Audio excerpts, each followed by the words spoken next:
Siyanibingelela nonke balaleli. Makube kini umusa nokuthula okuvela kuNkulunkulu Baba wethu naseNkosini uJesu Kristu ozinikela ngenxa yezono zethu ukuze asephule kulelizwe elibi lamanje ngokwentando kaNkulunkulu uBaba wethu. Makube kuye udumo kuze kube phakade. Amen. Lolu hlelo izwi lenkosi yethu uJesu Kristu. Lapho sishumayela khona, siphinde sifundise, sihlole imibhalo engcwele ngokwentando kaNkulunkulu kwindodana yakhe uJesu Kristu oyinkosi nomsindisi empilweni zethu. Sizocela kubo bonke abantu abalalele ukuba nibe namaBhayibheli enu ukuze sizofundisana sonke kanye sibe nokuqonda izwi likaNkulunkulu elisembhalweni yakhe. Kulabo abangenalo iBhayibheli sizocela ukuba ni-download amaBhayibheli kwi-App Store emafonini enu ukuze nani nizoba nokuqonda sifunde kanye sonke, ikakhulukazi labo abakholwayo, ukuze sizoba nokuhlola kuzo zonke indawo emhlanganyela kuzona simdumise uNkulunkulu ukuthi kuyikhona yini lokhu umoya ongcwele afundiswayo kwimibhalo engcwele. Kulabo abazothanda ukuxhumana nathi mayelana nenkonzo yombhabhadiso noma unobufakazi ngemsebenzi kaNkulunkulu empilweni yakho, noma unemibuzo ngeBhayibheli ungenakho ukuqonda, ungathanda ukuthi uphenduleke umoya ongcwele mayethinta inhliziyo yakho ekuhola endleleni yokuphila, uthathe imininingwane esoyishiya njengamanje. Sizoqala nge-email address. Email address ithi izwilenkosi.ujesukristu@gmail.com. izwilenkosi.ujesukristu@gmail.com. Ngilandelise nge-cellphone number noma i-WhatsApp number. Ithi 066 566 9245. 066 566 9245. Intumayelo bazalwane ziyatholakala zonke ku-YouTube. Ku-YouTube izwi lenkosi uJesu Kristu. Izwi lenkosi uJesu Kristu. Intumayelo ziyatholakala nazo ku-YouTube la ungakwazi khona ukuthi usende ama-DM kuze sizothola ukuthi uphenduleke nokuthi sixhumane yonke imibuzo nayo uthole ukuthi uphenduleke, umoya ongcwele mayethinta inhliziyo yakho ulalele ubukile uNkulunkulu evumile. Ku-YouTube, ku-Instagram uthi izwi lenkosi uJesu Kristu. Izwi lenkosi uJesu Kristu. Bazalwane, uNkanyiso Bright Zulu lokhulumayo, ngihamba nomfowethu uMhlengi Zondi. Sizothanda ukuba sivule ngomkhuleko simbonge uNkulunkulu ongubaba wethu osezulwini ngeimpilo zethu, nokuthi namanje sisanomphefumulo empilweni yethu, sisakwazi ukuthi siphefumule. Baba wethu osezulwini, malingcweliswe igama lakho Nkosi yethu Jesu Kristu. Umbuso wakho mawufike, intando yakho mayenziwe emhlabeni njengasezulwini. Usiphe namhla isinkwa sethu semihla ngemihla. Usithethelele amacala ethu, usipha amandla nokubathethelela bonke abasonayo, size singangenisi obulingweni, kodwa sisindiswe kokubi. Ngokuba umbuso ungowakho, namandla nobukhosi kuze kube phakade. Amen. Bazalwane, angihambi ngedwa njengoba nibona, ngihamba nomfowethu uMhlengi Zondi la ozobe sihola embula imfihlakalo ngokwembhalo engcwele. Umoya ongcwele esihola ukuba sibe nokuqonda isinkwa semihla ngemihla ekumele siphile ngalo, sihlanganyele simunye emzimbeni kaKristu ngokwenhliziyo nangokomoya, simkholwa uNkulunkulu ngenhliziyo engenakho ukusoleka. Amen. Bazalwane, uMhlengi Zondi, over to you brother. Amen. Amen. Siyanibingelela bazalwane ngegama lenkosi uJesu Kristu oyinkosi nomsindisi okunguye ongumqali nomphelelisi wokholo lwethu lwabangcwele. Silokhu siphakamise ukudumisa uNkulunkulu, sizithoba singelutho sifana nokutshani obuza kubuna. Siyambonga uNkulunkulu ngabaprofethi bakhe abathumela ukuba basishiye nolwazi lolu esilibiza ngokuthi incwadi engcwele. Siyambonga uNkulunkulu ngabapostoli abanika indodana yakhe uJesu Kristu ukuba babe ufakazi kwakho konke okubhaliwe ngendodana yakhe ayithumela yona yodwa ukuba izosindisa abantu ezonweni zabo. Amen. Silokhu sithule bona ubufakazi ukuthi munye uNkulunkulu ongenambelezeli, ongenambonisi, akanamhlangabezi, akekho uNkulunkulu osemva kwakhe noma oseceleni kwakhe, uNkulunkulu oyedwa ozimele. Amen. Siphakamisa udumo kuye, sithi igama lakhe malibongwe lidunyiswe ngokuba wasakha esakhela udumo lwakhe nenkazimulo yakhe. Njengokusho kwembhalo iyafakazelana imbhalo ukuba uNkulunkulu wakha umuntu ngomfanekiso wakhe ukuba amdumise. Into esiphakamisayo ukudumisa uNkulunkulu ngokuba besifile sifele ezonweni, kepha ngomusa kaNkulunkulu namhlanje sithula ubufakazi ukuba uJesu uyinkosi nomsindisi. Amen. Ayikho enye inkosi ngaphandle kukaJesu, alikho futhi elinye igama esilinikiwe esingasindiswa ngalo phansi emhlabeni, ukuba imbhalo iyacacisa ukuba wonke amadolo ayoguqa phambi kukaJesu bavume ngemlomo yabo ukuthi uJesu uyinkosi. Amen. Amen. Lokho into ongeke wayiphikisa.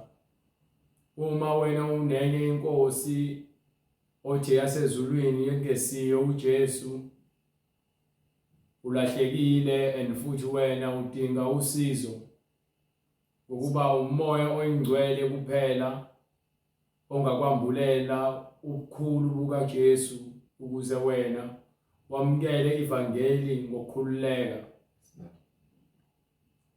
Ungalwa ulwe uphike inkani, lokho kubhaliwe ngani bantu abangathandi ukwamukela iqiniso.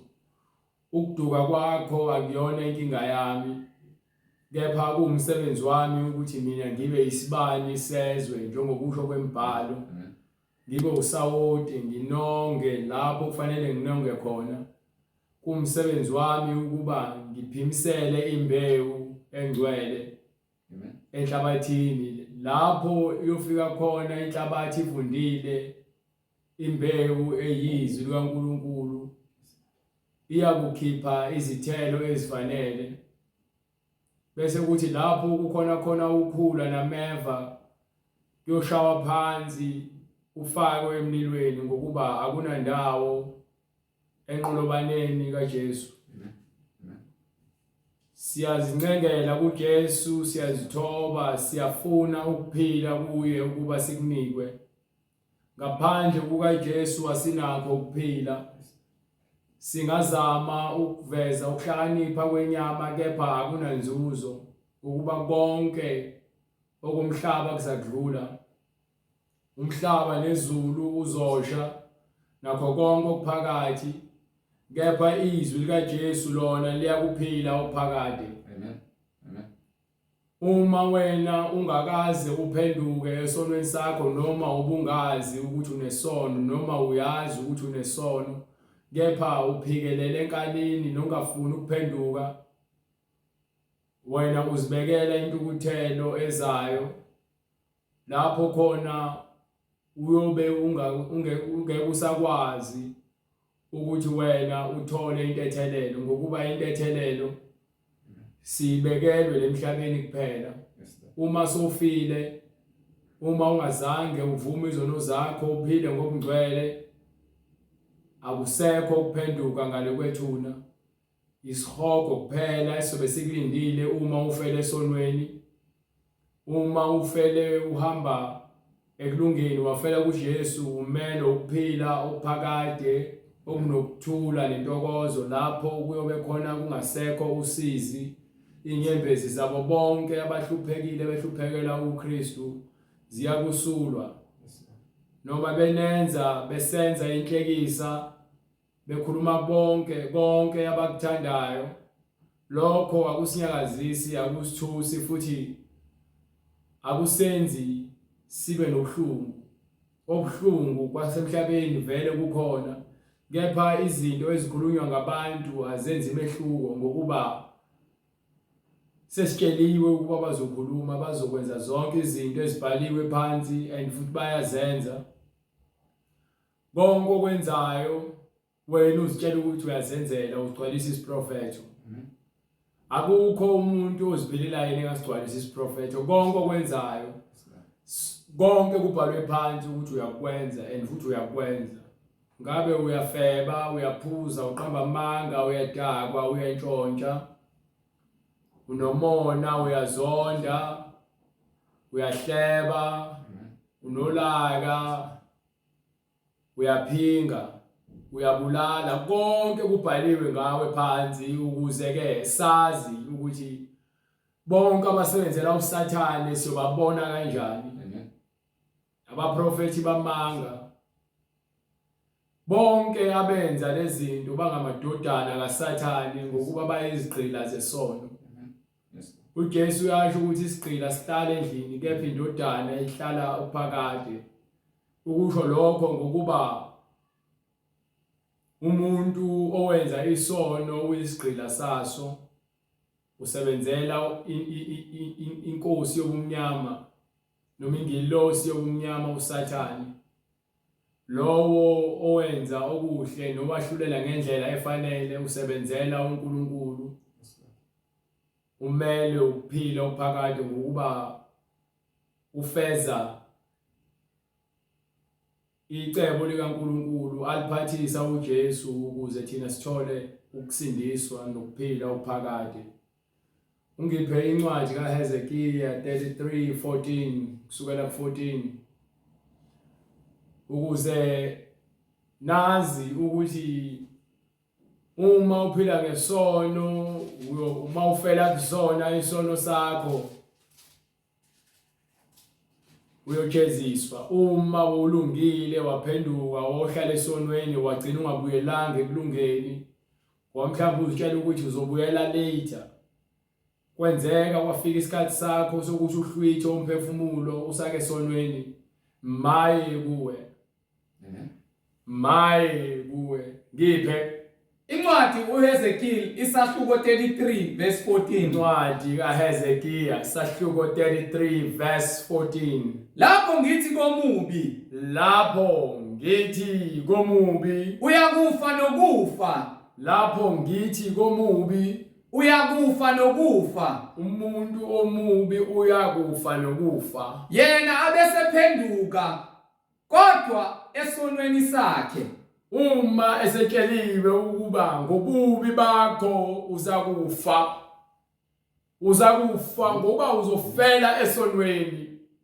Kepha uma ekubona ububi bakhe nokuba isoni kwakhe ephenduka, lapho ngithi komubi uyakufa nokufa. Yena abesephenduka kodwa esonweni sakhe. Bese ephenduka esonweni sakhe, enze okufaneleyo nokulungileyo. Enza lokhu okufunakalayo nokulungileyo okulindelekile kuthina abantu, njengoba singumfanekiso kaNkulunkulu. Singumfanekiso kaNkulunkulu, sikumelwe ukuthi senze lokhu okufanele phambi kwamehlo kaNkulunkulu, not phambi kwamehlo abantu. Inhliziyo ingumkhohlisi. Abantu bayakufaka ngaphansi kwengcindezi ukuze wena ugcine sowenza izinto wenzela ukubukwa nokuthandwa ngabantu osaziwayo abaculi basebenzela ukuthandwa abantu. Ngikhuluma nje kakhulu ngabaculi ngokuba nabalingisi nosopolitiki basebenzela ukuthandwa abantu, bafuna ukuba osaziwayo babe amaqhawe. Umuntu mesakutshela ukuthi wayehlala emjondolo, kepha le ekhona ufuna ukuthi kube uyena oza kudunyiswa. Munye kuphela esimdumisayo, Amen. uJesu uKristu, indodana kaNkulunkulu ophilayo. Amen. Uyena kuphela esifanelwe ukumdumisa, uyena kuphela ofanele udumo. Bonke labo enibadumisayo nibenza uNkulunkulu benu bayizithixo. Lowo ocula umculo wegospel kepha ephila impilo yobumnyama, uyafeba, uyaphuza, uyaphinga, uqamba amanga, udla idakamizwa, uyantshontsha, unenzondo, kepha ucula igospel, akwenzi lokho uwengcwele, lokho uyadidisa ngomculo ngoba naku unikwe iphimbo lokuba wena udumise uNkulunkulu. Mase udumisa uNkulunkulu ngamanga ekubeni wena usebenzela uSathane. Amen. Lowo ocula noma ngabe imuphi umculo, bonke ukuze udayiswe umculo wabo ufuneke bathandwe ngabantu. Lebe qhamuka khona abantu bafuna ukuthatha izithombe nabo basayina ama-autograph. Banezithombe zenu abantu emakubo abazibekile bathi bafuna ukufana nawe.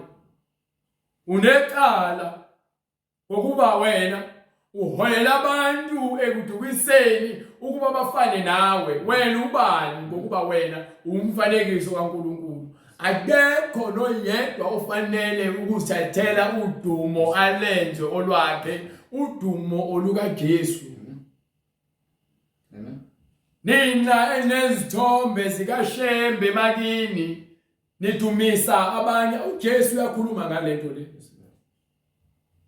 ukuthi ninikana udumo nodwa. Isono leso ukukhonza umuntu. Thiwa wothanda umakholana wakho njengoba uzithanda, kepha ungamenzi isithixo. Uma wena sowuthandaza kumuntu ofana nawe, uyayilahla. uJesu uyasitshela ukuthi konke sicela egameni lakhe, egameni lakhe kuyakwenziwa. Bese sifundiswe umthandazo ukuthi uma sithandaza asothi Baba wethu osezulwini.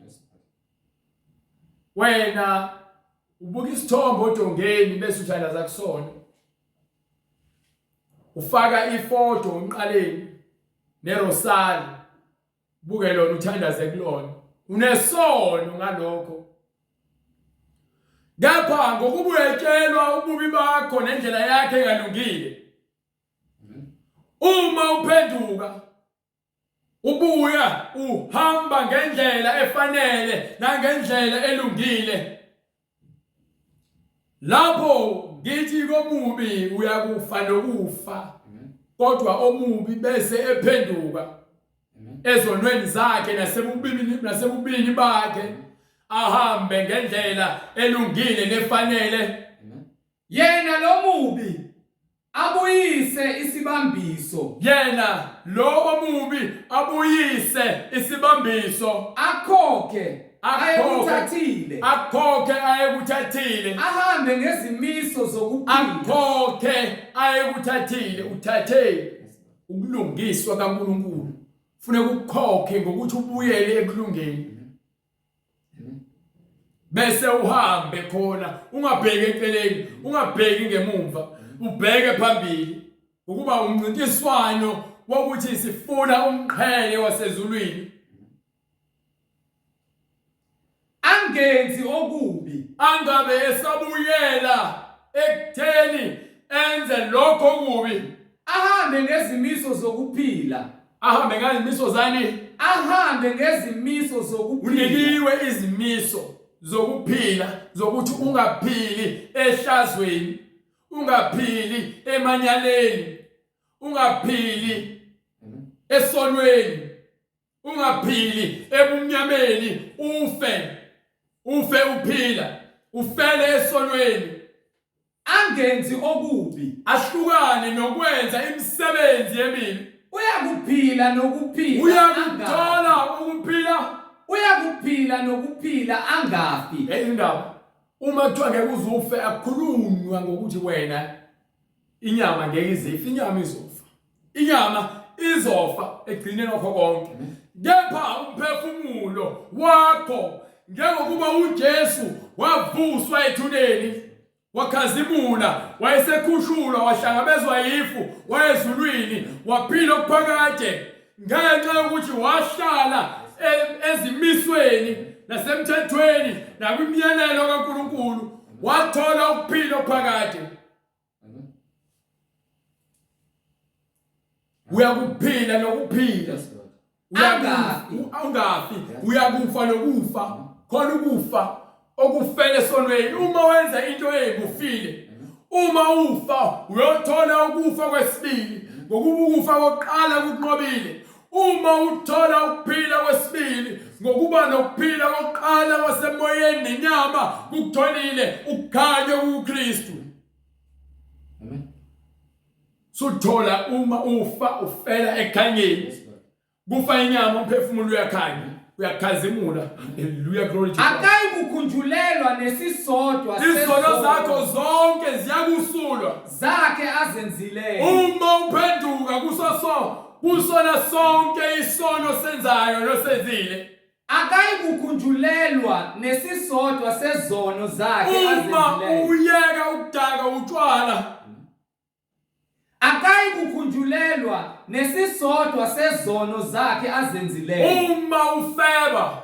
akayikukhunjulelwa nesisodwa sezono zakhe azenzileyo uma uyisitabane akayikukhunjulelwa nesisodwa sezono zakhe azenzileyo uma uqamba amanga akayikukhunjulelwa nesisodwa sezono zakhe azenzileyo uma uthakatha akayikukhunjulelwa nesisodwa sezono zakhe azenzileyo uma wena udayisa ngomzimba akayikukhunjulelwa nesisodwa sezono zakhe azenzileyo uma uprofeta amanga akayikukhunjulelwa nesisodwa sezono zakhe azenzileyo uma uphenduka ezonweni zakho uzishiya ngemumva uphenduka ungasabuyela kuzona akayikukhunjulelwa nesisodwa sezono zakhe azenzileyo ngeke sisakhunjulwa isono sakho uma uhlukana naso wenzile okufaneleyo wenze lokhu okulindelekile nokulungile nokufanele phambi kwamehlo kaNkulunkulu ngokuba uyamkhazimulisa ngokuhamba kwakho okuhle wenzile okufaneleyo wenze okufaneleyo nokulungileyo uyakuphila nokuphila ukuhlukana nesono angazi nabafundisi benu nanabaprofeti benu bayithatha le gospel abayifundisayo yokuthi uNkulunkulu uzakubusisa ngemoto uNkulunkulu uzakubusisa ngomfazi uNkulunkulu uzakubusisa bakutshela ngezinto eziphathekayo lapha abakutsheli ukuthi ihlukana nesono amen uma wakhiwe ngomfanekiso kaNkulunkulu uphelele ngendlela wakhiwe ngayo amen uNkulunkulu akazabenze ubuyaluyalo azange azakwenze unezinwele ezibomvu azange akwenze unezinwele zokufakelwa azange akwenze ugundiwe wasuyadweba ikhanda lakho azange akwenze uNkulunkulu ukuthi wena uzipende ubuso ngemakeup upende nomlomo wakho ufaka amacici awenzi wangu njalo Nkosi Jesu khona into eyishoyo futhi uNkulunkulu kwincwadi kaIsaya before ungahambi kule ncwadi uhlele kuyona incwadi kaIsaya chapter 1 bese ungipha uverse starting from verse 16 right Isaiah Isahluko sokuqala isahluko sokuqala verse 16. verse 16. Isaiah isahluko sokuqala bazalwane verse 16. Ungaphethe yodwa ungaphendle umeli uyakhona. Sona ingane thina. Incwadi kuIsaiah isahluko sokuqala verse 16. Yes sir. Gezani nihlanzeke. Uthi umoya oyingcwele gezani nihlanzeke. Nisuse ububi bezenzo zenu. Nisuse ububi bezenzo zenu Phambi kwamehlo ami. ngayizwa lonto le. uNkulunkulu uthi into angayifuni ububi kumuntu. Akafuni ububi. Angikho perfect. Akekho perfect. Kodwa lokho akumniki igunya lokuthi enze isono ngenhloso. Amen. Kumnika igunya lokuthi asebenzele ukuhlanjululwa zonke izono zakhe esaphila ukuze bese kufika isikhathi sokuthi ke kwahlulelwe imisebenzi yakhe ayenzile. Ahlulele ngokuhamba kwakhe. Amen. Yes. Inkinga ninamacebo amaningi okuzitshela ukuthi nirobha uNkulunkulu kanti nizirobha nina ubulungiswa nosindiso lenu niyalidayisa. Nizenza cheap. Nidayisa ngenani eliphansi. Amen. Ngenxa ufuna ukujabulisa inyama. Uthi uJesu uyakuzuzana umuntu ukuba uyakutholani umuntu ukuba azuze izwe lonke kepha alahleke lokuphila kwakhe okuphakade. Yes Lord. Amen. Yakumsizana. Hallelujah. Uyathandwa yibona bonke abantu. Uvela ko TV. Usaziwayo. Wenza zonke izinto zokungcola. Ngenxa ukuthi ufuna ukuthandwa abantu. Amen. Kepha uphila esonweni. Amen. At the same time kukho konke okwenzayo igama likaNkulunkulu alipheli emlomeni wakho. Hallelujah. Uzasho uJesu athi laba wakusho Isaiah wathi laba bangithanda ngezindebe kuphela kepha ngezinhliziyo bakude nami. Benza izinto ezinyanyekayo. Bangikhonza ngeze.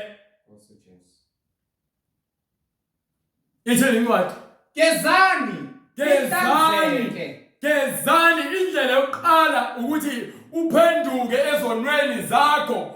Uma sowuphendukile ezonweni zakho bese uphethu nibhabhathiswe niyagezwa njengoba uJesu watshela uNikodemu wathi ke umuntu angeke awubone umbuso wezulu ngaphandle kokuba agezwe ngamanzi bese agcwaliswe ngomoya oyingcwele.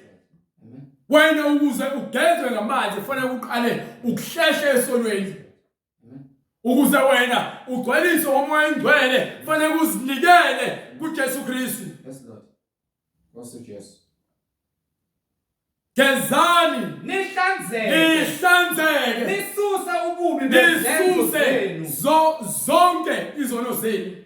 Phambi kwamehlo ami. Phambi kwamehlo kaNkulunkulu. Niyeke ukwenza okubi. Nihlukane nokwenza okubi. Fundani ukwenza okubi.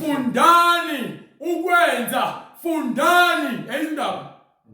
Ubuhle buyafundelwa ukuze uphile. Ngeke uthi ngoba naku ufike esontweni kwathiwa asukuma ubhabhathiswe ukathi ngoba sozindisa uzongena ezulwini. Hallelujah. Ayenzeki lonto leyo. Fundani ukwenza okubi. Kanti yini umsebenzi weBhayibheli? iBhayibheli lizogada. Amen. Lizogada likhumbuze ngaso sonke isikhathi lapho uphambuka. Likubuyisele endleleni. Likufundise. Lizokufundisa iBhayibheli. alilona nje umhlobisi into ozophatha iBhayibheli bese uzokubizwa ngokuthi ke wena ke man of God noma ke ncebo. Uyinceku ngokuba wena ufundisiwe uyaphila ngokukhazimulisa igama likaJesu. Amen. uJesu nesibani sezwe. Amen. Umuzi wakhe wentabeni ukhanye kwenu makhanye. Ukhanyele bonke abantu ukuze bonke abantu bamdumise uNkulunkulu ngemisebenzi yethu thina yokukholwa. Fundani ukwenza Fundani bafundisi. Fundani ufundisa iqiniso. Nina bafundisi fundani ufundisa iqiniso. Nifune ukwahlulela. Nifune yabona ke bese khona abafundisi. Nifune ukwahlulela. Niqondise abacindezeli. Ezindaba. Abacindezeli. Abafundisi bacindezela abantu. Abantu abayigwili emsebenzini bacindezela abantu. Ababusi balelizwe bacindezela abantu. Emaphoyiseni bacindezela abantu. Enkantolo bacindezela abantu. Niqondise abacindezeli. Fanele bonke abantu baqondiswe ngezwi. Ngisho ningabhala imithetho yeConstitution yenu nenqubomgomo. Uma leyo nqubomgomo iphambene nentando nomyalelo kaNkulunkulu, lokho ufuna ukuqondiswa ngezwi ukuze kube khona ukwahlulelwa okulungileyo. Ningahlulela abantu ngokuba umuntu unemali engakanani noma waziwa kangakanani. Ukuba leso sono sakho sikulindile ezulwini. Yebo uzophumelela manje. Lemhlabeni bakunike lo mali bakugwazele. Ngapha icala lakho likulindile ezulwini. uNkulunkulu uhlola imidlinzo yomuntu nenhliziyo bese komelisa wonke umuntu ngemisebenzi yakhe. Usho uJesu yeza uphethe isahlulelo. Isikali sizobeka isikali. Kubekwe incwadi engcwele, kubekwe ukuphila kwakho. Uma uthola ukuthi ke ukuphila kwakho kuyashona phansi. Noma ngiyaphakama incwadi engcwele yasinda isithi ukuphila kwakho. Usho ukuthi wena yesihokweni. Kepha ukuphila kwakho makufika kuhlala kubalansa kanje. Usho ukuthi wena uyatholakala incwadi yokuphila. Ngeke uze wena uhlule incwadi engcwele. Incwadi engcwele kufanele ikubalance nawe. Ingeke kuthiwa ke philani ngokufunda. Ezindaba. Yebo. Haleluya.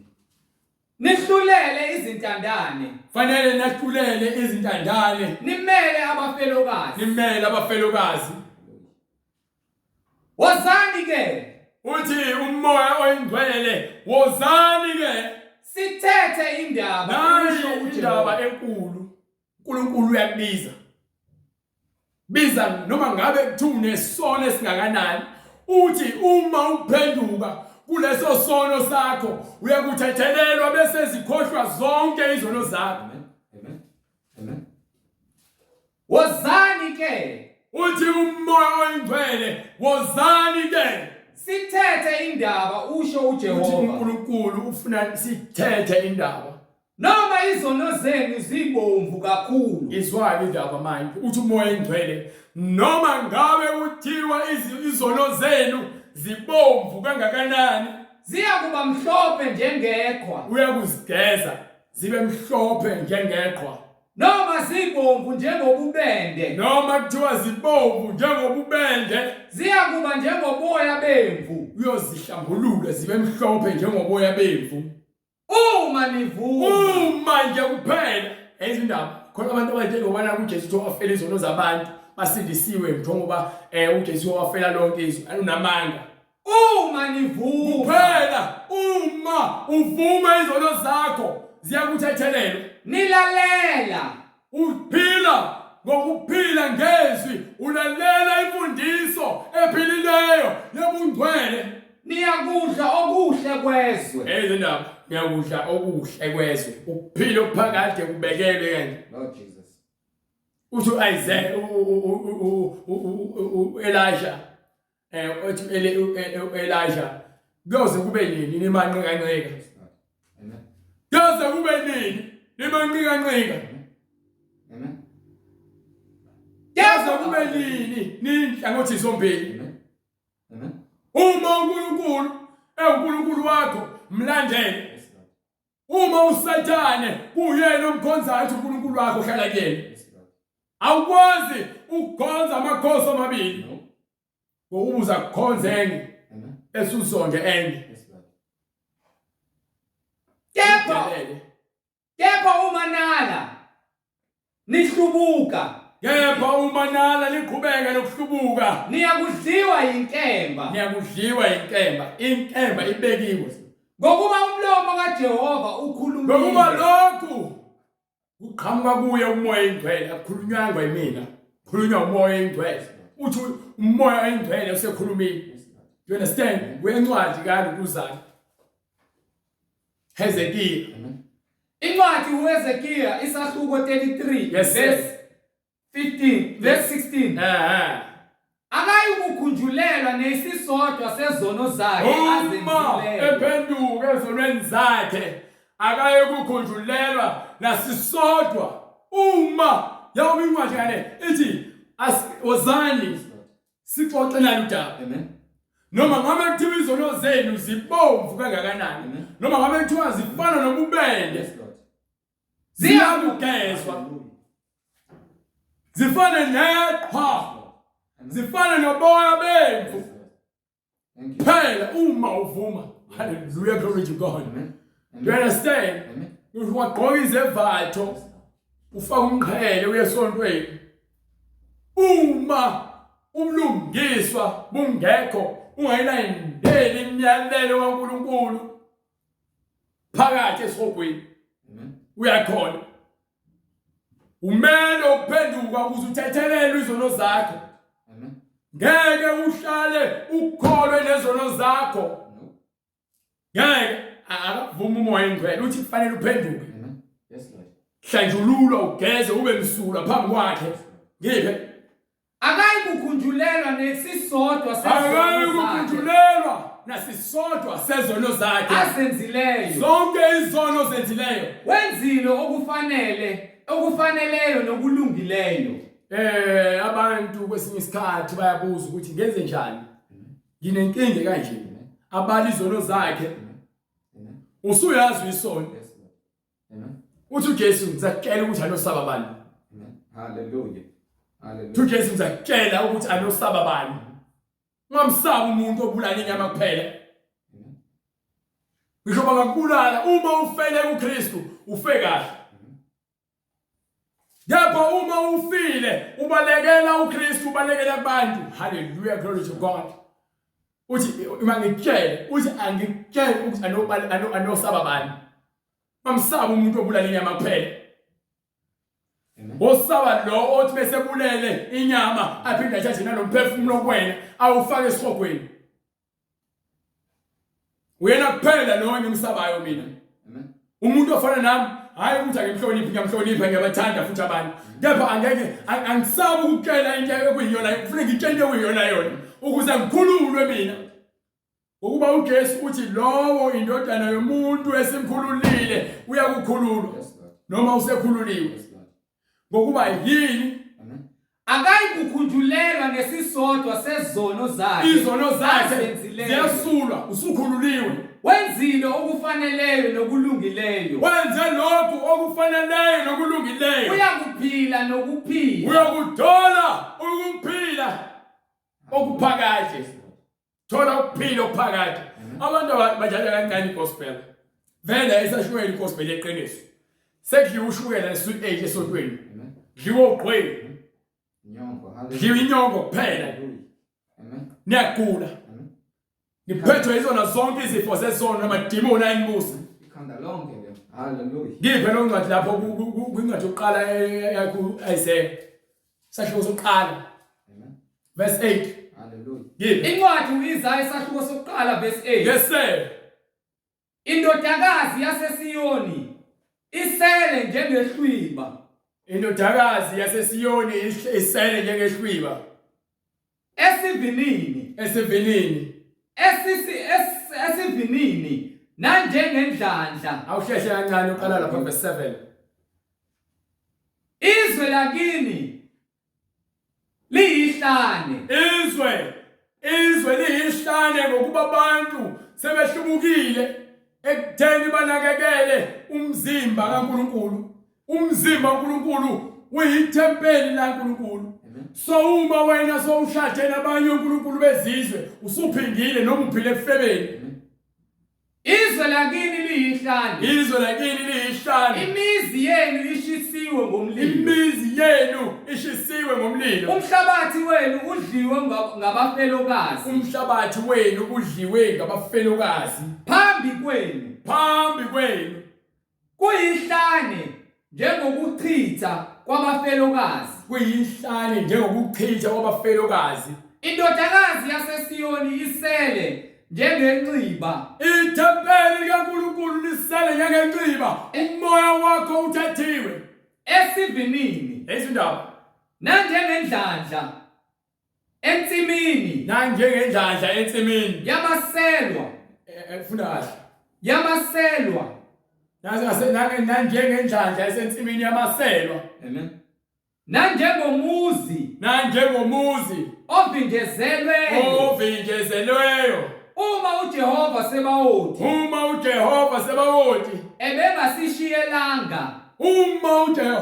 Sebawothi ubengashiyelanga insali uNkulunkulu uthi angasoze azishiye ngenayo ingcosana besiya kuba njengeSodoma ngabe sesifana neSodoma ngabe sesabhujiswa besiya kuba njengeSodoma sifane neGomora ngabe sishisiwe ngabe mhlambe angaze ngibe khona ngoba ngabe kade aqeda kodwa ngomusa nothando nokubekezela okuyena ingakho usanikiwe umusa ukuphenduka ngibe haleluya Yizwani izwi likaJehova nina babusi baseSodoma nibeke indlebe ekufundiseni kaNkulunkulu wethu yezindaba nina bantu baseGomora yini kini imhlatshelo yenu eminingi na nina bantu elishabela amadlozi iyini kimi imihlatshelo yenu eminingi yezindaba nina bantu elishabela amadlozi iyini kimi imihlatshelo yenu eminingi na usho uJehova kusho uNkulunkulu ngishabelo yenu eniyenzayo nomsebenzi ngisuthile ngeminikelo yokushiswa yezinqama uthi useqedile mase usuthile usho ukuthi useqedile akasayifuni nengeyamanoni amathole ngiphe akhuluphalise weyo yes sir negazi lezinkunzi nelamawundlu nelezimpongo angithokozi ngalo lapho nifika ukubona ubuso bami lapho nifuna ukubona ubuso bakhe kubani okubize lokhu esandleni senu ukuba ninyathele emagcekeni ami na ubani othe ufuna umhlabelo ngoba uNkulunkulu usesisuthi amen niphinde uyahlaba kini mfaka iphandla amen emva kwalokho uthi esontweni uphatha iBhayibheli uyongcolisa ithempeli indawo le khona igaba laNkulunkulu likhona ningabe nisaletha iminikelo eyize yempuphu impepho iyisinengiso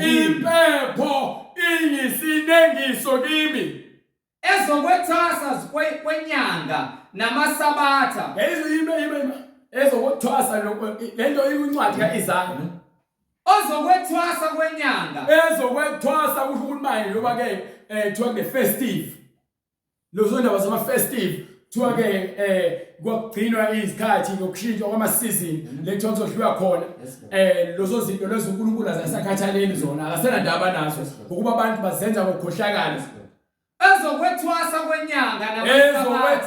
kwenyanga nani namasabatha. Ingakho uJesu wafike wathi ke kulungile ukuthi senze okuhle ngesabatha. Ingakho ayelapha abantu ngesabatha ngesikhathi abaJuda nabaFarisi nabaSadusi befuna umbulala ethi ke bembuza kwenziwa yini alapha asebenze ngesabatha. Wathi nina uma unembongolo yakho ibhathwe emgodini ngesabatha wenza njani? Awuyikokhipha. Bathula bathi nya. Uthi uJesu uma ke ngomthetho kaMose thiwa ke anosoka umuntu ngosuku lwesi-8. Mengumgqibelo niyamsoka umuntu. Kepha manje nilithi ngicela usiko.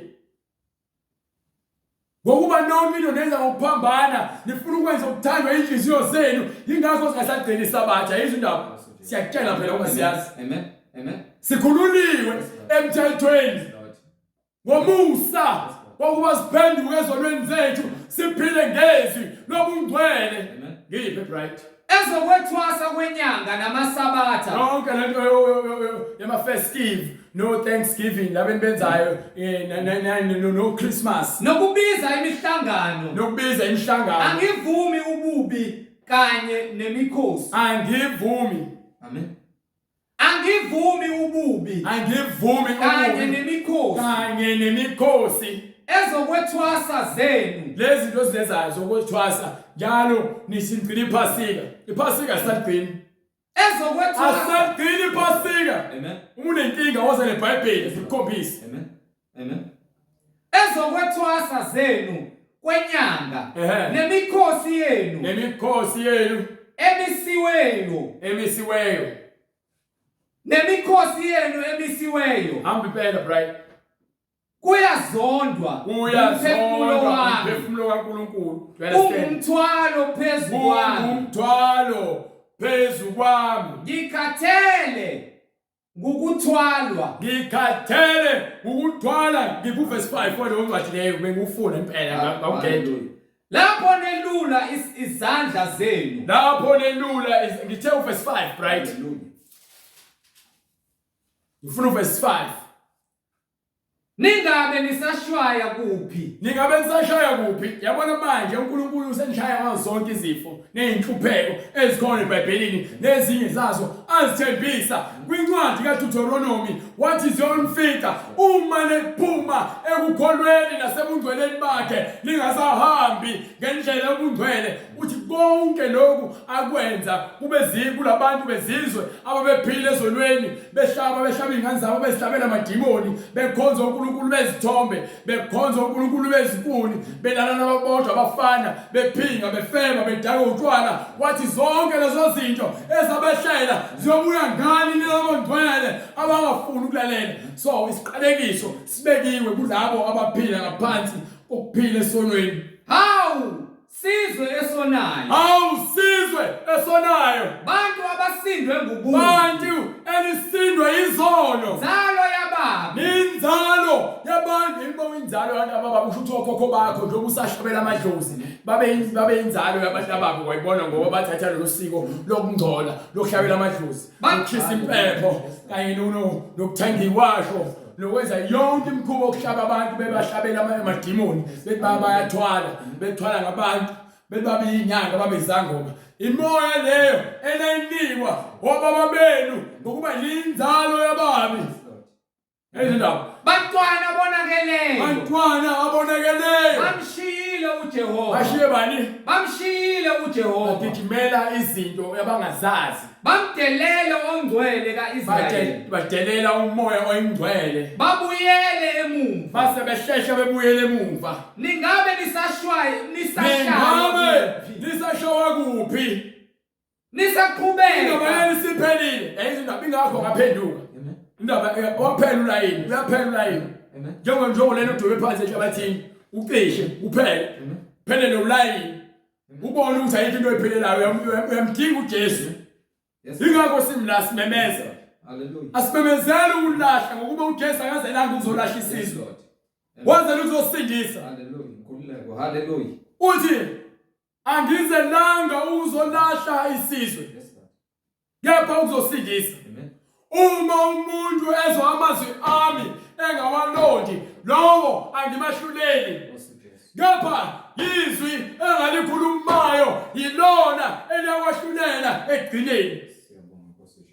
Hallelujah. Izwi. Amen. Amen. You understand? Sathane umile. Amen. Umphakathi wakho Amen. noNkulunkulu. Yes, Lord. Besikhathi uphila usathane ufuna ukucontrol ukuthi uone khona ezohamba yoma phambi kaNkulunkulu aphinda kumangalele. Amen. Ungummangaleli, uyinhleli, uyinyoka endala yaziwayo. Ingakho ngamfuna usathane, angimfuni usathane. Ingakho ngishumayela ngimthuba usathane. Yes, Lord. Ngisho ufanele ukuboshwa nezingilosi zakhe namadimoni akhe ayofanelwa phansi emgodini alinde isikhathi sakhe sokwahlulela. Amen. Ahlukane nabantwana bakaNkulunkulu. Amen. Ngibe Ningabe nisashaywa ku. ningabe yabona indawo yokushaya kuthi ayisekho indawo yokushaya la mina niphelele ulayini. Nisaqhubeka ukwambuka na. Niyaqhubeka nokubhebhetheka esonweni. Lonke ikhanda Lonke ikhanda liyagula. lonke ikhanda Liyagula. kusukela ku-president kuza ku-government necabinet yakhe kuze emasontweni kuze ezikoleni kuze emsebenzini kuze emakhaya Makreshi. Hallelujah. kuze emakreshi Hallelujah. Amen. lonke ikhanda liyagula Amen. Na yonke inhliziyo nenhliziyo ibuthakathaka. iphelele ukuphila ibuthaka iphelele ukuphila iphelele ithemba ungabusashawelani unjalo buya ngokuba manje into esikumele isihogo Kusukela ematheni onyawo kusukela ematheni onyawo kuze kube kuze sekhanda. kuyophuma ekhanda kusukela ngaphansi konyawo kuze kuyophuma ekhanda Akukho kupheleleyo. akukho phelele lokho kusho ukuthi ke kusukela kubantu abaphansi kuze kuyofika kulabo abaphethe phezulu bonke kufile Akukho okupheleleyo. akukho Okuphelele. akukho okuphelelisiwe Ngamanxeba nje. amanxeba nje Nemivimbo. nemivimbo Nemidwa emihle. lishayiwe nqejiwe usho uNkulunkulu uzayisayishayelana Amen. yini ozayishayela Akukhanywanga ubomvu. khuluma usuyabhipha haleluya glory to God uyabhipha ufele esonweni usuzuyabhipha ukushawa yabona ukuyekela ukuba isoni umvimbo leyo yalemhlabeni yokushawa uma sowufa lobe sofaka emlilweni ngoba iwe siwingcuba mase ingcuba into eyifele ufe uphila wafa sowufile soyafaka emhogweni esihogweni soyahlushwa lapha nesilo kanye nomprofeti wamanga nengilosi zikaSathane nabo bonke abalandeli bakhe bayesihogweni.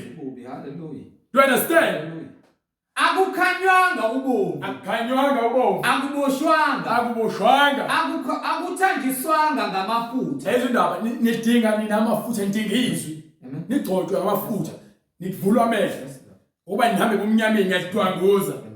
Dwanguze kumnyameni lenza zonke izono lezi. Ezindaba lalela ngiphi incwadi yaHezekiya. Bese uphuma kwincwadi yaHezekiya uzohambe kwincwadi yaPetru yesibili. Incwadi yaPetru yesibili sahluko 2 verse 19 lozoqala khona but ngifuna incwadi yaHezekiya manje. Hallelujah. Incwadi uHezekiya isahluko 33. Yes sir. Verse 16. Yes sir. Akayikukhunjulelwa nesisodwa sezono zakhe. Uma usindiswa wahamba ngokukholwa waphila ekukholweni nasensindisweni unganaka abantu ukuthi bathini wena uphilela uNkulunkulu awuphilela abantu. Amen. Egcineni uma sonke sesifa sifanele ukuyoma phambi kwesihlalo sobukhosi. Ezindaba isho njalo ngithi incwadi yamaRoma sahluko 13 sahluko 14 verse 7.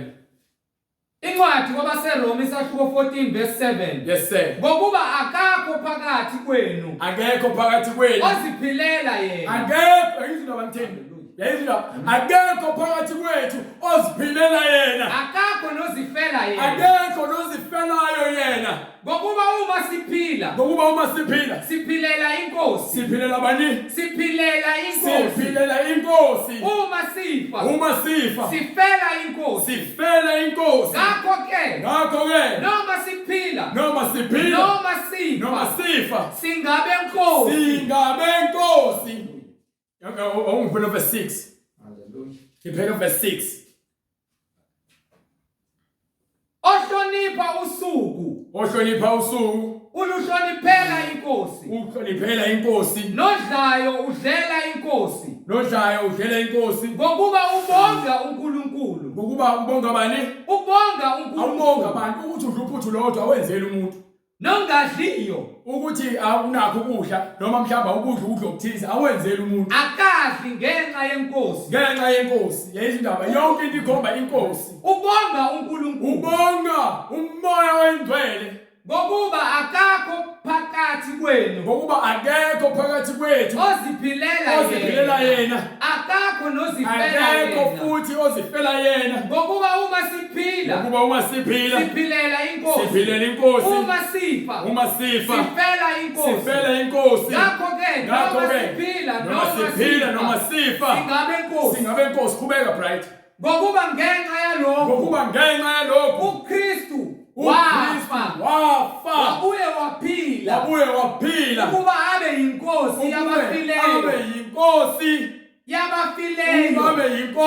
yabafileyo nabaphilayo. Yes Lord.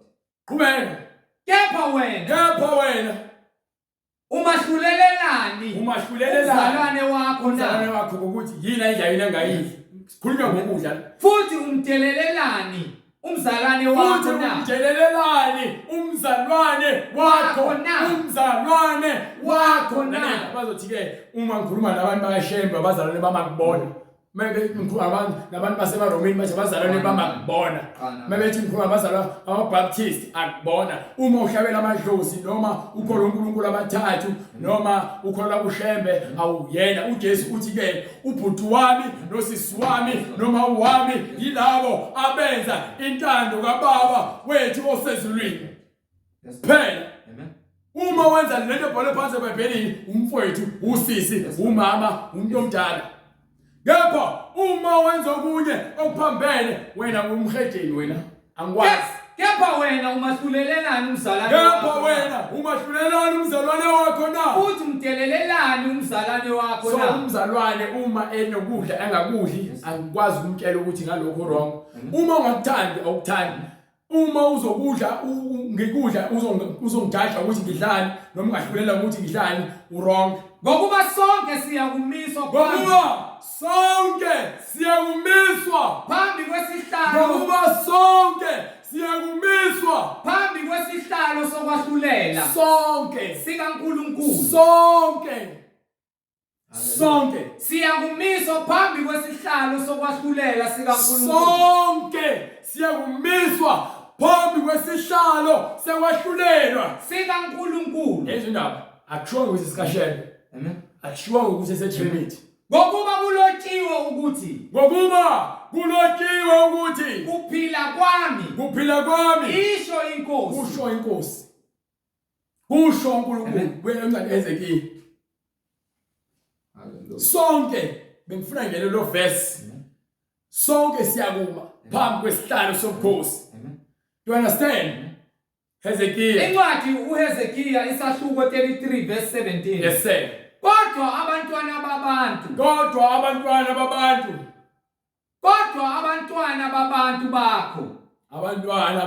bakho bathi indlela yenkosi ayilingani.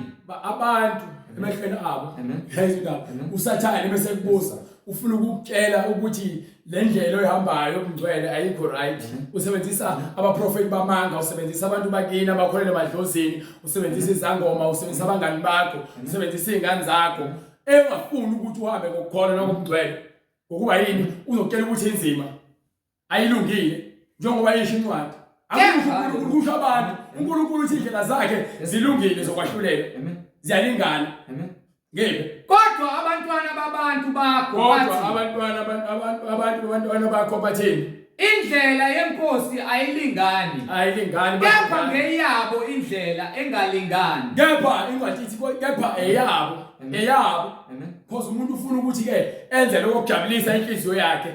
Uyabona ukuze ubone ukuthi khohlakele ujabuliswa ukuthi omunye umuntu ufuneka acindezeleke ukuze wena ube ngaphezulu. Ukhona ukukhombisa lokho ukuthi wena ungcwele awunabo kodwa uzibiza ngomKristu. Uzibiza ngekholo. Kepha unobona abanye abantu bephumelela. Ujabuliswa ukuthi umakhala wakho uzotela kuwena bese uyamhleba. Lo muntu ufana nawe. Ujabuliswa ukuthi unkosikazi wakho ukhothama kuwena umenza isigqila uyamsabisa umzimba wakho. Haleluya. Uyamxhaphaza. xhaphaza igazi lakho, xhaphaza inyama yakho, xhaphaza ithambo lamathambo akho.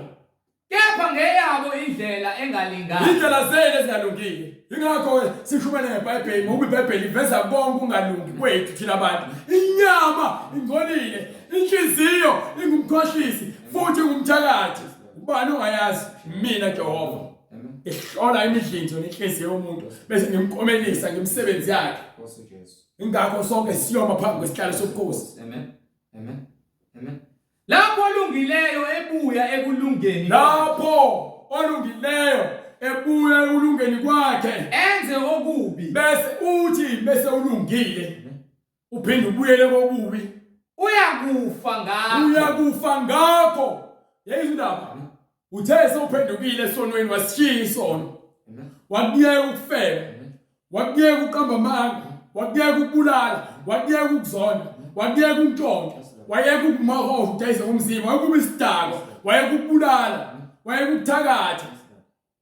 Waphenduka esonweni sakho. Wahlala emveleni. Kepha waphindela esonweni ngolunye usuku usathana esekukhohlisile.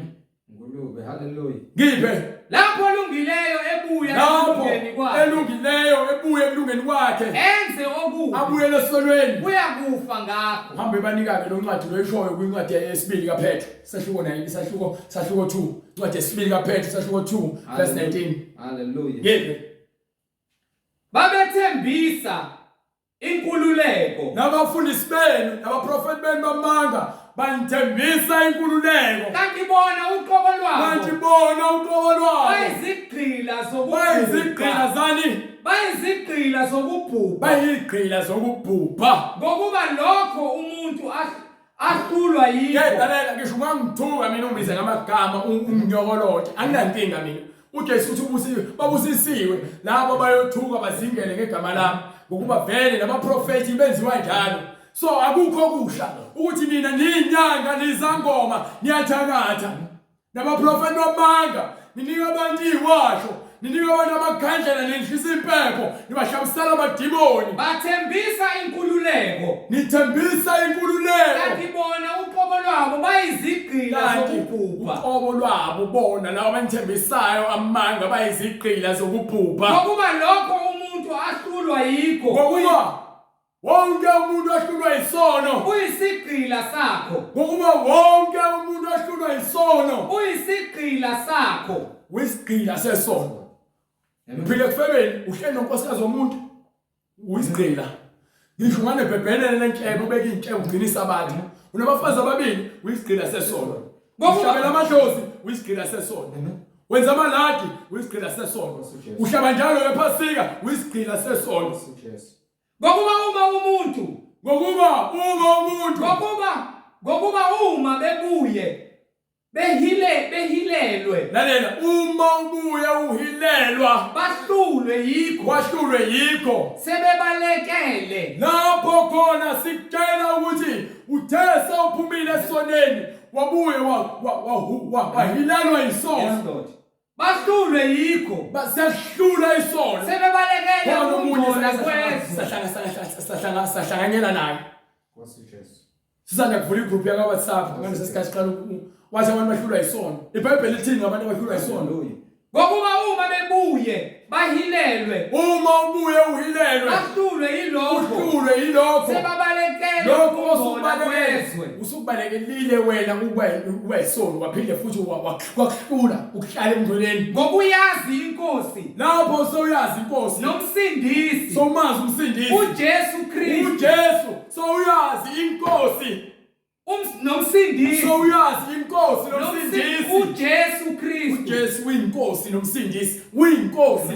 Uthi uNkulunkulu akakho omunye uNkulunkulu esiJesu akakho. Yes Lord. Uthi akanayo omunye uNkulunkulu. IBhayibheli lithi uJesu uyinkosi nomsindisi. Amen. Kusho ukuthini lokho kwenu? Sebebalekele ukungcola kwezwe. Lapho sokubalekelile ukungcola kwezwe. Ngokuyazi inkosi nomsindisi. Usinikelile uJesu wathi ngiyamamukela uJesu ukuthi abe yinkosi nomsindisi empilweni yami.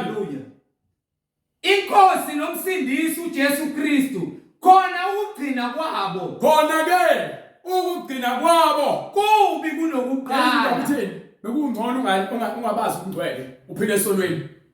Kodwa uma sobazi ukungcwele waphila wathesta ubungcwele waphila ongena esonweni ukugcina kwabo kubi isiphetho sakho sibi kunoqala kwakho ngokuba ngabe kwabangcono ngokuba isincwadi ngabe kwabangcono kubo ukuba babengayazanga indlela yokulunga kwakusiza ukuba ungayazi indlela yokulunga nokuba kuthi kunokuba kuthi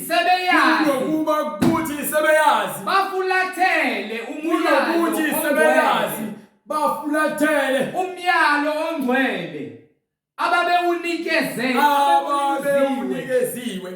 ababewunikeziwe so uyawazi umyalo kodwa manje uyaphindela esonweni ithi incwadi kwakuba ngcono ukuba uzange uyazi kwayona indlela ongcwele nokuthi soyazi uphinde futhi ke ubuyele esonweni kuyoba kubi kakhulu kuwena kubehlele njengokwesakhe kuyobe sekuwehlele njengokwesakhe esiqinisileyo esithi inja yabuyela emhlanzweni bayo inja ifika yaphalaza yahamba ohlala endlini yahamba inja yahlala endaweni right bayifida ukudla yake ingakufuna lokho kudla yancamela yona ukuyophinda iyosha umphalazo wayo inja yabuyela ebuhlanzweni bayo inja ibuyele emphalazweni wayo nokuthi ingulube igezwe qede yaphindela uNkulunkulu ngamandla kaJesu awanike uJesu wamthumela ukuba azokukhipha esonweni wavuma ukuphuma esonweni uthesa uphumile esonweni wafuna ukubuyela esonweni ufana nengulube efike yakhishwa udakweni yagezwa yaklini qede yaphindela ebuzibhiceni odakeni ezindaba ukungcola kungafuna ukulalela iBhayibheli ibekela yonke into esobala angazi yini ngathi uyayifuna ngoba konke kubhalwe phansi eBhayibhelini ngeke uzongitshela ukuthi ngathi angikhulumi ukwazi kwami uthi uNkulunkulu imicabango yakhe akuyona eyethu nezindlela zakhe akuzona indlela zethu so simele ukuphila ngezwi lakhe uthi umuntu akakumele aphile ngesinkwa kuphela kepha ngawo wonke amagama aphuma emlomeni kaNkulunkulu haleluya siphila ngezwi yes Lord amen wemntomu uphila ngani na ngelizwi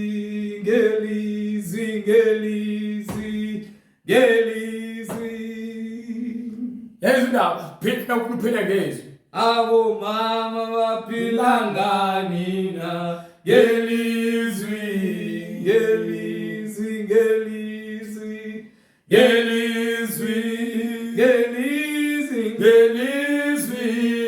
lakhe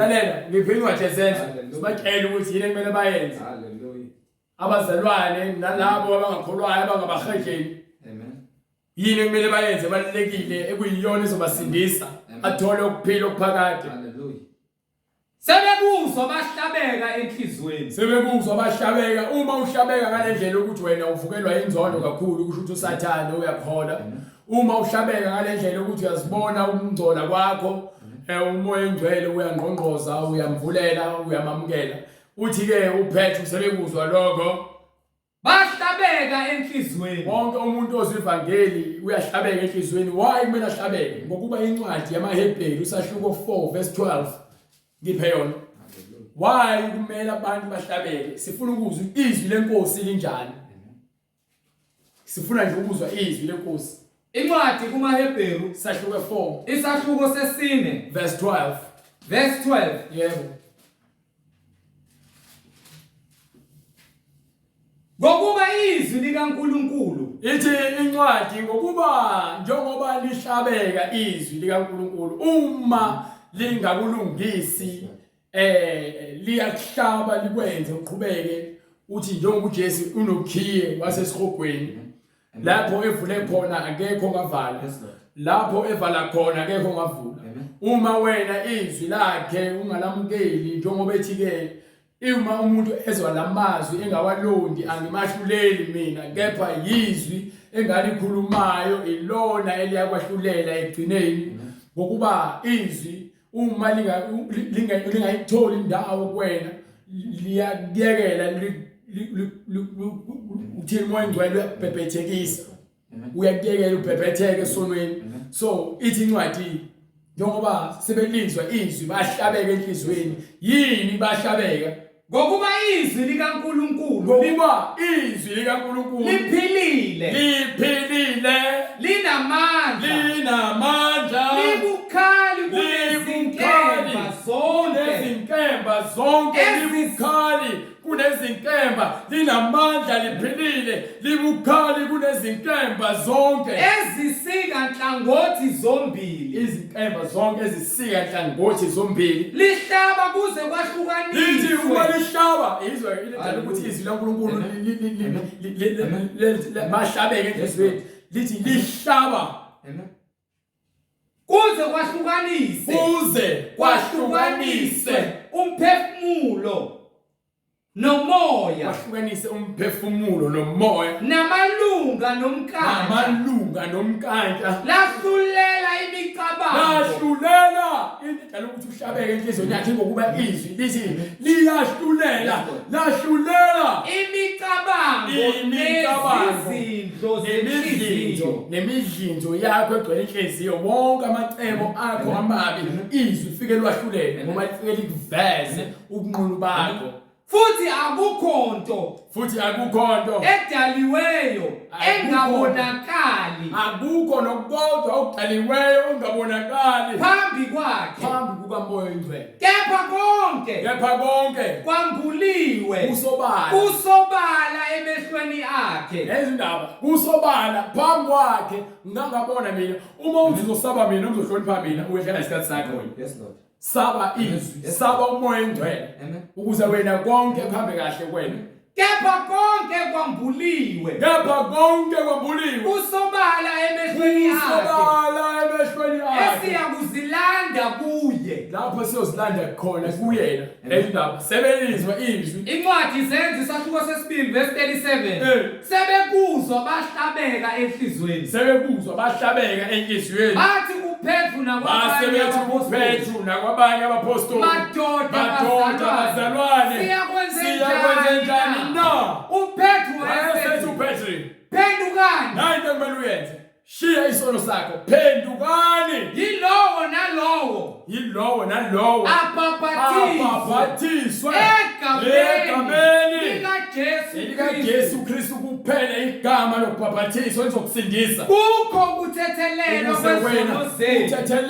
izono zakho njengoba incwadi kaIsaiah ithe noma ngabe kuthiwa zibomvu kangakanani zifana nobende kepha uNkulunkulu uyakuzigeza zibe mhlophe qhwa njengeqhwa bese emva kwalokho azigeze zibe mhlophe njengoboya bezimvu akayi kukhunjulelwa nesisodwa sezono zakhe zonke izono zakho ziyakususa azenzileyo zonke izono zakho ozenzileyo uma uphila ngezwi uhlala kulona zonke izono zakho ozenzileyo ziyakusulwa igama lakho bese libhalwa phansi encwadini yabangcwele phendukani ngakho ke phendukani yilowo nalowo abhaphathiswe egameni likaJesu Kristu kukho ukuthethelelwa kwezono zenu khona niyakwamukeliswa khona uyobe sowamkeliswa isiphiwo sikaMoya oyingcwele ngokuba isithembiso ngesenu nesabantwana benu esabo bonke abakude bonke inkosi uNkulunkulu wethu eyakubabiza wafakaza nangamanye amazwi amaningi wabayala wathi zisindiseni kulesizukulwane lesi esiphambeneyo kulesizukulwane esiphambeneyo siyambonga uMoya oyingcwele ngezwi lakhe elingcwele nangendlela zakhe ezilungileyo sithi uNkulunkulu anigcine abe nani uyothi uma usufuna ukubhaphathiswa egameni likaJesu Kristu sowuzibonile ukuthi isoni selihlabile laphendula izwi uyobe sowusithinta kule number ekhona la ku screen nangapha kune email noma email ngapha ne number ngapha uyobe sowusithinta senze ngawo konke kusemandleni ukuba ugcine ufinyelelile ekutheni izono zakho zigezwe bese uqhubeke ulandela imfundiso engcwele. Uma unemibuzo uyobe sowusibhalela kuyona i-email noma usendele i-message ka WhatsApp noma usifonele kuyokuba kuwe ukuba ikuphi ufuna ukwenza okuseduze kwakho okulula. Ngakho ke siyambonga uNkulunkulu sithi uNkulunkulu aqhubeke angcine kuze kube ukuthi siyaphinde siyabonana ngokuzayo uma uNkulunkulu evumile ngamandla akhe nangenkazimulo yakhe. Amen. Amen. Sifanele umkhuleko. Baba egameni lenkosi yethu Jesu Kristu siyabonga moya engcwele ngezwi lakho eliphilile elinamandla Nkosi elicije ngaphezulu kweyinkemba ecije inhlangothi zombili ngoba Nkosi lihlaba lihlukanise umphefumulo nomkanja nawo wonke amalungu omzimba. Nkosi alifeze umsebenzi oluthumeliyo wena Nkosi uJesu kuba lufeze ngoba isikhathi Nkosi sisenaso. Siyacela Nkosi uJesu uhlolisise zonke inhliziyo zethu kuba izwi lakho Nkosi libe yimbewu lihlale ngaphakathi kwethu lithele Nkosi size kuwena ngokomoya nangeqiniso siphenduke Nkosi ngokungazenzisi ngoba wena konke Nkosi kusobala kuwe. Siyacela Nkosi ukuthi bonke laba bezwayo nalaba Nkosi abebephambukile endleleni yokungcwele Nkosi isitha siphuphethekisa ingqondo zabo ngazo zonke imfundiso zezwe ezingubuwula Nkosi nezidala ukuthi izwi lakho Nkosi lingabonakali enhlizweni zabo nasezimpilweni zabo.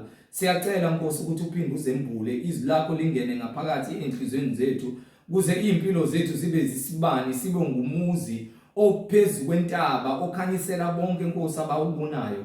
Siyacela Nkosi uJesu sithethelele la singenzi khona kahle la sihambe khona Nkosi sadelela izwi lakho sasuka ebuhleni bakho uphinde usibuyisele endleleni nakubo bonke Nkosi laba abahlatshwa izwi lakho Nkosi ukuthi impilo zabo sezumhlabathi uvundileyo ingene imbewu ngaphakathi Nkosi baphenduke babhabhadiswe egameni lenkosi yethu Jesu Kristu bathethelelwe izono balinde amandla kamoya ongcwele kwimfundiso ephilayo neyiqiniso isibani sezwe egameni lenkosi yethu Jesu Kristu oyinkosi nomsindisi. Baba liyaleza izwi lakho uthinte bonke abagulayo kuKristu Jesu oyinkosi nomsindisi bonke Nkosi asebelahlekelwe ithemba abadinga wena moya engcwele ukuthi uphinde ubonakale empilweni zabo ngoba isitha Nkosi sidala ukuthi bamangaleleke kuwe Nkosi yethu Jesu Kristu ngokuthi balahlekelwe ukukholwa uphinde uqinise ukukholwa kwabo Nkosi Jesu Kristu ngegama lenkosi yethu Jesu Kristu yena yedwa oyinkosi nomsindisi manje naphakade. Amen. Amen. Umusa wenkosi yethu Jesu Kristu nothando lukaNkulunkulu nokuhlangana kukamoya ongcwele makube nani nonke bazalwane. Amen.